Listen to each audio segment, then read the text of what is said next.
there, and welcome to Monkey Channel with me, the Jonin Monkey. Review whatever comes to my head, because I can.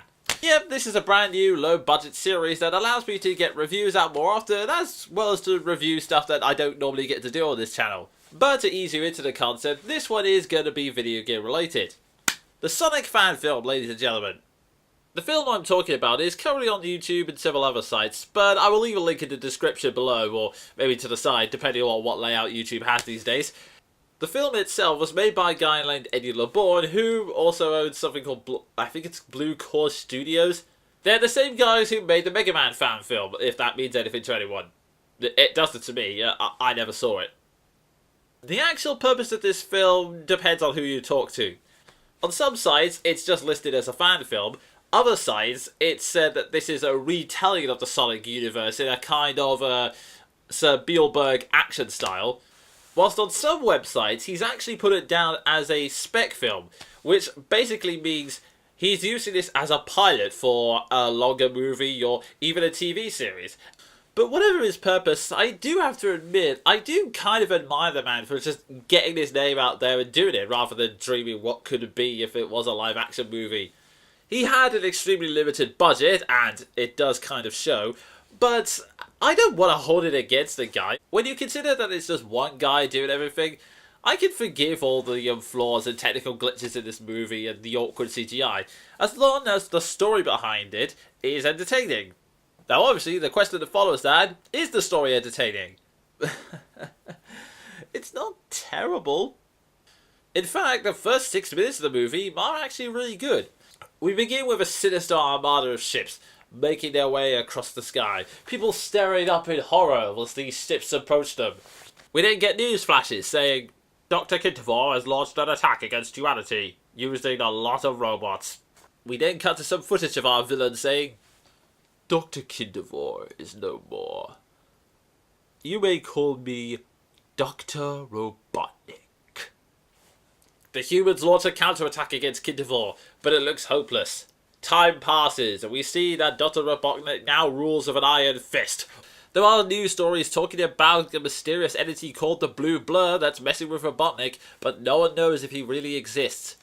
We then cut to internet celebrity Doug Walker. Random guard who has been defeated by a robot. Yeah, we'll get to that. He is forced onto his knees, and the robot goes, Robotization or death. The soldier puts his hands behind his head, indicating that he would rather die. Your pride works against you. Aim! Then suddenly, whoom! The robot and all of his comrades are knocked out in a flash.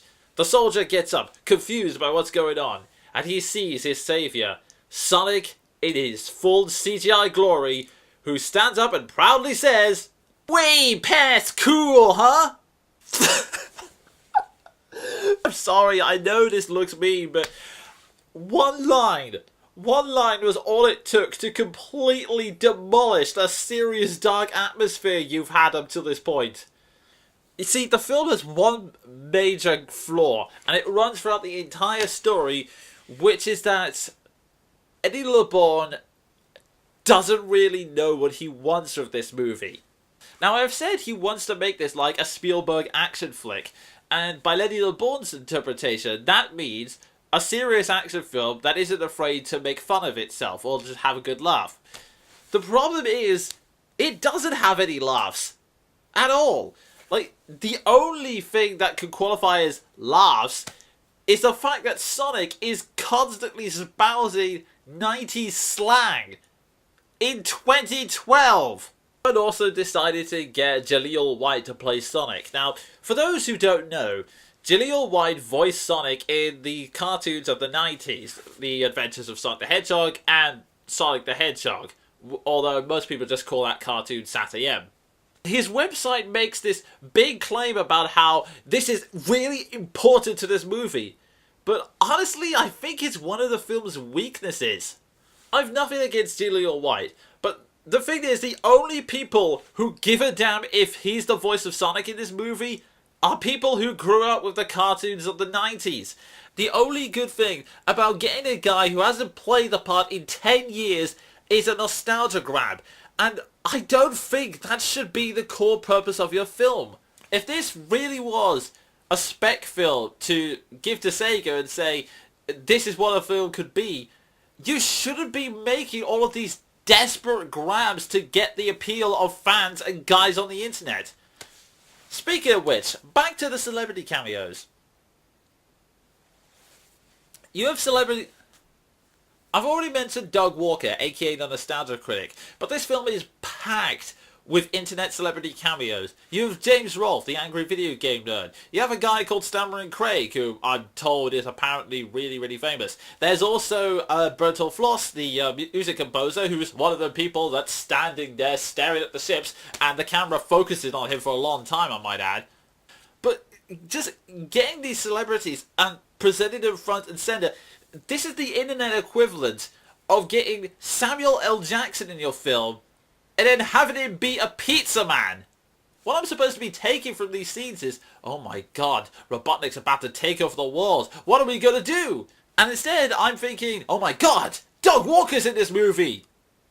Why are you not doing more of him?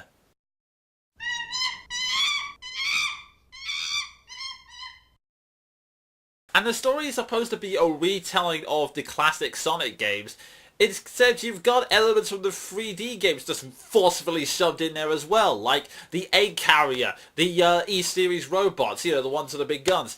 And then you've got the whole backstory of Robotnik being Kidsville, which came from the British comic books of all things.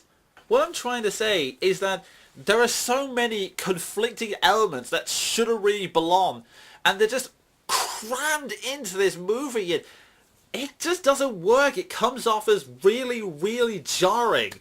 And a lot of the ideas in the film aren't even consistent in themselves. For example, earlier in the movie, the newscaster reports that there's a rumour that the Blue Blur is a South Islander. And Dr. Kindervor appears on the news and says, they're all extinct. I made sure of that. So technically, Sonic is one of the few remaining South Islanders. Okay, so as far as everyone knows, the South Islanders are dead. But later on in the film, these soldiers who have been saved by Sonic in a previous scene all get together and decide if they want Sonic to team up with them or not. And of course there's one guy who says, guys, he's a South Islander. He's a freak of nature. Can we really trust him? Where did this racism come from? Like, I can understand being amazed or frightened by him, but this idea that you can't trust him because he's a South Islander, it's just... It's like saying, guys, he's a dodo. We all know what dodos are like. You can't trust them. I'm warning you, turn your back on them and they'll steal your wallet. But the worst example of this comes right at the end of the movie, when after establishing that this is a live action world with CGI characters, Sonic is running across the hills and comes across Green Hill Zone. I don't mean a random Green Hill, I mean the literal Green Hill Zone, the level from Sonic 1, including palm trees, checker pattern rocks, and loop-de-loops. Say, Eddie, you want to know why those loop-de-loops are never seen in adaptations of Sonic the Hedgehog? Because outside of the games, they make no freaking sense! And when you see Sonic running around in this CGI environment, it makes you wonder why the hell you even bothered with the live action stuff. You could have just made it an animation, then people wouldn't be complaining about the green screen. Or the fact that this scene looks nothing like the rest of the movie. In short, it's not the worst Sonic fan media I've seen, and really... In short, it's not really the worst Sonic adaptation I've seen, and especially it's one of the best fan media I've ever seen. And there are a lot of good ideas, and you can see that he has a lot of talent and creativity. It's just that the story doesn't work.